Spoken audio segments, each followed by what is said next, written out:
All right, guys, welcome back into another NBA DFS video. My name is Polzin with 9 to 5 Sports. Going to be breaking down this small 4-game slate on November 1st, guys. I do just want to call out that we're getting close to 5,000 subscribers. That is my goal, okay? Before the new year, I would love to hit that number. So the way you guys can help me reach that goal is by subscribing. You know, that helps me be able to help you guys out as well. Another thing that helps the channel out a lot is just liking the video. It just pushes more people to it. The algorithm, the YouTube algorithm likes that. So would appreciate that, guys. But last night's slate, let's just touch on it. Oh, so frustrating. De'Aaron Fox, buddy. Oh, if he just doesn't get injured, that's a great. I had a lineup get 300 DK points with De'Aaron Fox in it. Tack on the fact that Mitchell went off in replace of him. Frustrating. Very frustrating there. But that's NBA DFS. That's also why we love it. It's a love-hate relationship. But that's what makes NBA DFS fun, is that there's slate breaking news come lineup lock or pre-lineup lock. And someone asked me, it's like, hey, in the comment section, they're like, hey, can you come out with updated core plays before lineup lock? And right now, currently, guys, up until the middle of November, I won't be able to. But that's why I kind of have the NBA DFS cheat sheet and the lineup optimizer available in that 9 to 5 membership. I'm not trying to push the membership here, guys, okay? It is $10 a month. I think it's a great value. I try to do that as a service to you guys. I'm not trying to sell it, but I'm saying that is why it's out there, is to have that updated information as it comes in. Have those updated projections as they come in, okay? But without further ado, guys, let's get into this 4-game slate. I will say I do love the guards. And honestly, you could pay up for Kyrie, Steph, or Shai. I think they're all great plays, and maybe you do try to fit 2 out of 3 of them into your builds, and I'll touch on that as we go.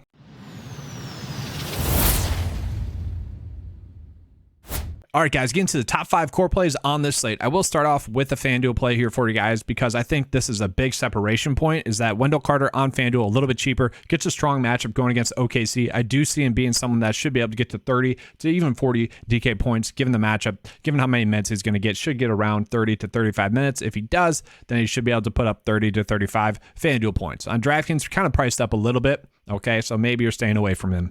But the top 5 core plays for me are going to be, well, starting off with a guy who I'd say is the best play on FanDuel, given the price point. Looking at Cam Johnson at 5.4 on DraftKings, he is kind of priced to the point where it is ugly, and I don't like it. I was actually going to put Jalen Suggs in this spot, okay, but then I was looking through Jalen Suggs, and I'm like, well, you know, his first game, he only played 25 minutes, and he's coming back from an injury if he does play.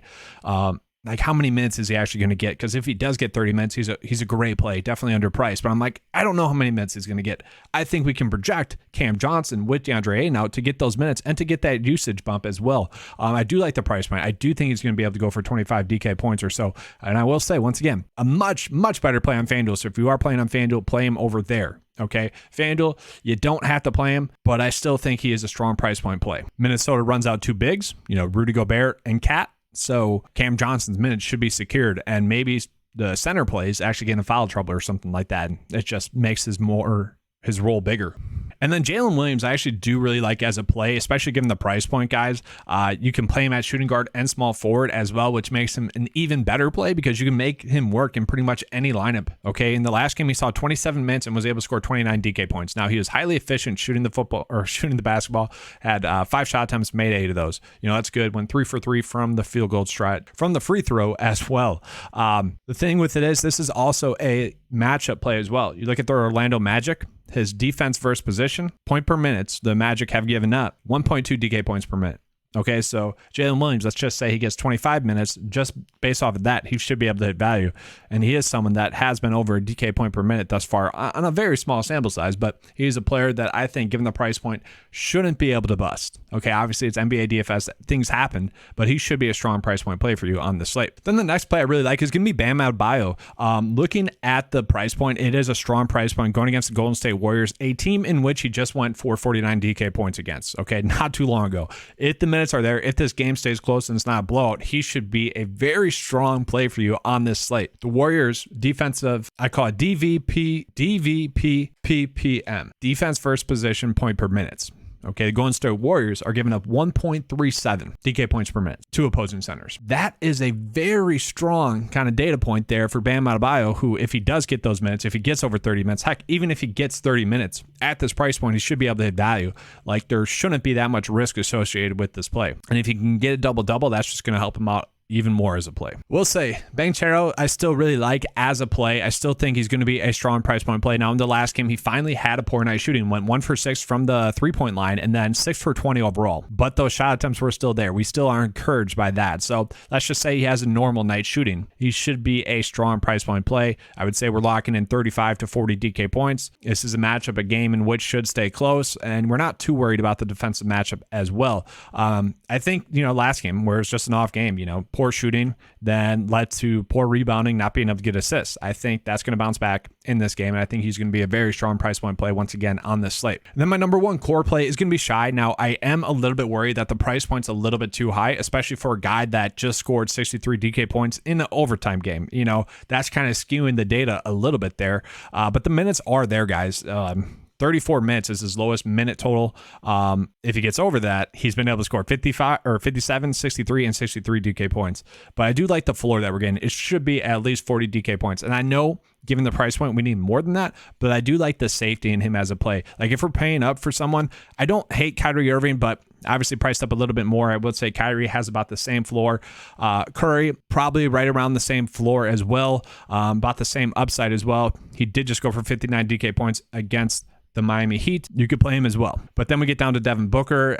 I think the floor is the same. The ceiling's not the same. So really it comes down to like Shy, Curry, and Kyrie. I think they're all very strong price point plays. I think they're all strong plays on the slate. I'm just going to take the $200 price discount and go with Shy. But once again, you could play all of them. Like I think they are all strong plays. And then just trying to close out this build. So I do like Jordan Poole on the slate. We look at what he did against Miami. Not that good. And that's the worry. But he only played in 21 minutes. So if he can get him to 30 minutes, that's what we want. So at 6.6, if you can get those minutes, I do think he's going to be a strong play for you. I will say Bol is an interesting price point play. If he does get those minutes around 30 minutes, I do think he's going to be able to get to 30 DK points. The thing that I don't like is that my natural lineup path is kind of leading me to be on more of the OKC Orlando game, which is not the game you want to be attacking, but that's kind of probably why their price is cheap. And I don't like this lineup path because it's leading me to like less than stellar value as well. So it's tough. It is a tougher slate.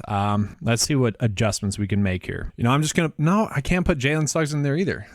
Even like if he's active, I do think he's a good price point play for you. All right, so real quickly, I'm using the cheat sheet here for you guys. It's a little bit zoomed in, but I'm gonna go by salary under 5K or so. I'm gonna sort by best value.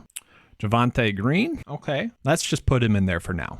Not a terrible play. All right, we'll take it. Then we got Jalen Suggs. There we go. All right. Look at that. That's a decent build there. Whew, man. I will say though, guys, like I love Shy on the slate, but you could easily pivot to Steph or Kyrie. I just want to make that clear, especially if Ben Simmons ruled out, then Kyrie is a very strong play as well. Maybe there's a lineup path you can make work where you're playing two of those three. Okay. And I don't mind that. And maybe you could find a lineup path in which you can fit Wendell Carter and Bam into both your builds. Okay, that's a lineup path that I don't mind as well. But that's all I have for you guys for this NBA DFS video. If you enjoyed it, please give me a like and subscribe. I do appreciate that. But that's all I have for you guys for this video. If you enjoyed it, please give me a like and subscribe. If you guys want to become a 9 to 5 member, the link's in the description below. All right, thanks for watching, guys. And as always, let's keep cashing.